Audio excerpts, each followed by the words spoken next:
Assalamualaikum warahmatullahi wabarakatuh. Alhamdulillah, berjumpa kembali dengan Ustazah Mailan dalam pembelajaran tema Muatan Bahasa Indonesia. Apa kabar anak-anak soleh dan soleha? Semoga selalu dalam lindungan Allah. Amin.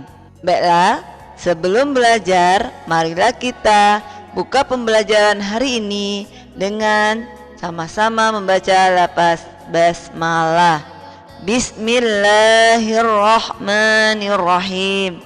Kita lanjutkan doa sebelum belajar. Rabbishrahli sadri wa yassirli amri wahlul 'uqdatam min lisani yafqahu qawli. Rabbi zidni ilma warzuqni fahma. Amin. Baiklah anak ustazah, hari ini kita akan belajar tema 4, yaitu sehat itu penting. Subtema 1, peredaran darahku sehat pada muatan bahasa Indonesia.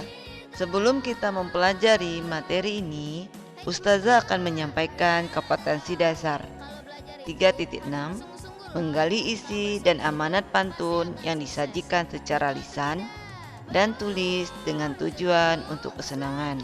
KD 4.6, melisankan pantun hasil karya pribadi dengan lafal, intonasi, dan ekspresi yang tepat sebagai bentuk ungkapan diri. Tujuan pembelajaran kita hari ini adalah 1. Dengan kegiatan mencari tahu tentang pantun, siswa dapat menyebutkan bagian-bagian dan ciri-ciri pantun dengan tepat. 2. Dengan kegiatan mencari tahu tentang pantun, siswa dapat membuat pantun dengan tema tertentu, lalu menunjukkan unsur-unsur pantun yang dibuat dengan benar. Yang ketiga, dengan kegiatan mencari tahu tentang pantun nasihat, siswa dapat menjelaskan makna pantun, bagian-bagian pantun, dan ciri-ciri pantun dengan benar. Yang keempat, dengan kegiatan mencari tahu tentang pantun, siswa dapat membuat pantun nasihat dan menuliskan maknanya dengan tepat. Pengertian pantun. Pantun merupakan salah satu seni merangkai kata. Pantun dapat digunakan untuk mengungkapkan perasaan seseorang mengenai suatu kejadian yang dialaminya. Pantun juga merupakan salah satu bentuk puisi Indonesia yang berasal dari Melayu. Akan tetapi, pantun memiliki ciri khas sehingga berbeda dengan bentuk puisi lainnya. Contoh, bermain di taman dengan akur, bersama teman main jungkat-jungkit. Mari kawan kita bersyukur, menjaga kesehatan sebelum sakit. Pada baris pertama dan kedua disebut dengan sampiran, sedangkan baris ketiga dan keempat disebut isi. Ciri-ciri dan jenis-jenis pantun. Pantun memiliki ciri khas yang membedakannya dengan bentuk-bentuk karya sastra Indonesia lainnya. Berikut ciri-ciri pantun. Bersajak ABAB, terdiri atas 4 baris dalam 1 bait. Setiap baris terdiri atas 4-12 suku kata. Terdiri atas 2 bagian, yaitu sampiran dan isi. Bagian sampiran pantun terdapat pada baris pertama dan kedua dalam bait pantun, sedangkan bagian isi pantun terdapat pada baris ketiga dan keempat dalam bait pantun. Bagian isi pantun berisi maksud atau pesan yang ingin disampaikan pembuat pantun. Pantun dapat digolongkan berdasarkan isi dan usia. Menjelaskan isi pantun. Isi sebuah pantun terdapat pada baris ketiga dan keempat. Contoh, bawa paku dan juga palu, digunakan untuk buat pagar.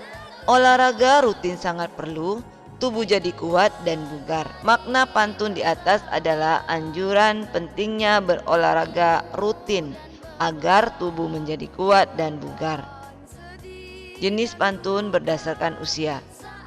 Berdasarkan usia, pantun digolongkan menjadi 3 jenis, yaitu 1. Pantun anak-anak, berisi tentang pengalaman atau kehidupan masa kanak-kanak yang riang dan suka bermain. Selain itu juga berisi nasihat agar seorang anak menjadi manusia yang berbudi pekerti luhur. Contoh, hari Minggu pergi berenang, kolamnya ada di taman. Hatiku ini sungguh riang, bisa bermain bersama teman. Yang kedua, pantun orang muda, berisi tentang kehidupan masa muda. Pantun tersebut biasanya berkaitan dengan perkenalan dengan seseorang, perasaan kasih sayang, dan perjuangan meraih cita-cita. Contoh, bunga mawar diikat pita, tertusuk duri tidaklah terasa. Ayo kawan raih cita-cita agar dapat membangun bangsa. Yang ketiga, pantun orang tua, berisi tentang nasihat atau pesan dari orang tua kepada anaknya. Isi dan maknanya dapat berupa nasihat mengenai kehidupan, budaya, pendidikan, dan agama. Contoh, burung beo burung kakak tua, suaranya menghibur hati. Patuhilah nasihat orang tua agar jadi anak berbakti. Jenis pantun berdasarkan isi. Berdasarkan isinya, pantun dibedakan menjadi 4 jenis. 2 diantaranya pantun nasihat dan pantun jenaka. Pantun nasihat berisi anjuran atau ajaran yang baik bagi banyak orang. Sedangkan pantun jenaka biasanya berisi candaan yang dapat membuat orang tertawa. Pantun jenaka sering digunakan sebagai permainan dan hiburan untuk menghilangkan rasa penat dan lelah. Contoh pantun nasihat, jalan-jalan ke Gunung Pancar, sampai di sana melihat-lihat, peredaran darah akan lancar jika kita bergaya hidup sehat. Pantun nasihat di atas berisi anjuran agar kita menerapkan gaya hidup sehat. Contoh pantun jenaka, berjalan sambil mengendap, tanpa suara mengumpat di balik kendi. Dari mana asal bau tak sedap? Ternyata dari kamu yang belum mandi. Pantun jenaka di atas berisi candaan tentang asal bau yang tidak sedap. Jenis pantun berdasarkan isi yang kedua. Berdasarkan isinya, selain pantun nasihat dan pantun jenaka, terdapat juga pantun teka-teki dan pantun kiasan. Pantun teka-teki adalah pantun yang berisi teka-teki dan biasanya digunakan dalam permainan berbalas pantun. Ciri utamanya, terdapat pertanyaan yang menarik untuk dijawab pada bagian isi pantun. Contoh, pagi-pagi ikut aerobik, jangan lupa pakai sepatu, berkaki 4 dan mengembik. Hewan apakah itu? Pantun kiasan adalah pantun yang berisi kata kiasan, yaitu mengibaratkan sesuatu dengan sesuatu lainnya. Kadangkala pantun kiasan juga berisi peribahasa. Pantun berisi suatu pesan yang disampaikan secara tersirat atau tersembunyi. Contoh, lihat adik duduk termenung, membayangkan enaknya kue pai. Hendak hati memeluk gunung, apa daya tangan tak sampai. Nah, anak-anak ustazah, tadi kita sudah belajar tentang pantun. Dari apa yang sudah kita pelajari tadi, bisa ambil kesimpulannya. Yang pertama, pantun merupakan salah satu seni merangkai kata. Yang kedua, pantun dapat digunakan untuk mengungkapkan perasaan seseorang mengenai suatu kejadian yang dialaminya. Yang ketiga, bagian sampiran pantun terdapat pada baris pertama dan kedua dalam bait pantun.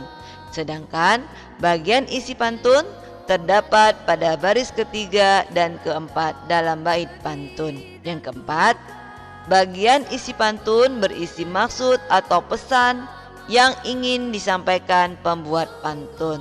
Yang kelima, Pantun dapat digolongkan berdasarkan isi dan usia. Baiklah Ustazah, kita lanjutkan dengan latihan soal. Silakan anak-anak Ustazah buka buku Bupena 5B halaman 18 nomor 1 sampai dengan 4. Untuk nomor 4, bagian A dan B saja dikerjakan. Kerjakan di buku tulis, lalu kirim ke Ustazah atau Ustadz yang mengajar di kelas kalian. Selamat mengerti.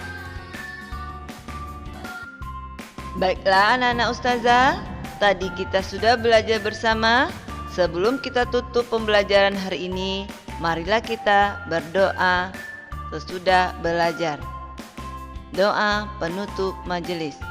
Subhanakallahumma wa bihamdika asyhadu an la ilaha illa anta astaghfiruka wa atubu ilaik. Ustazah akhiri. Wassalamualaikum warahmatullahi wabarakatuh.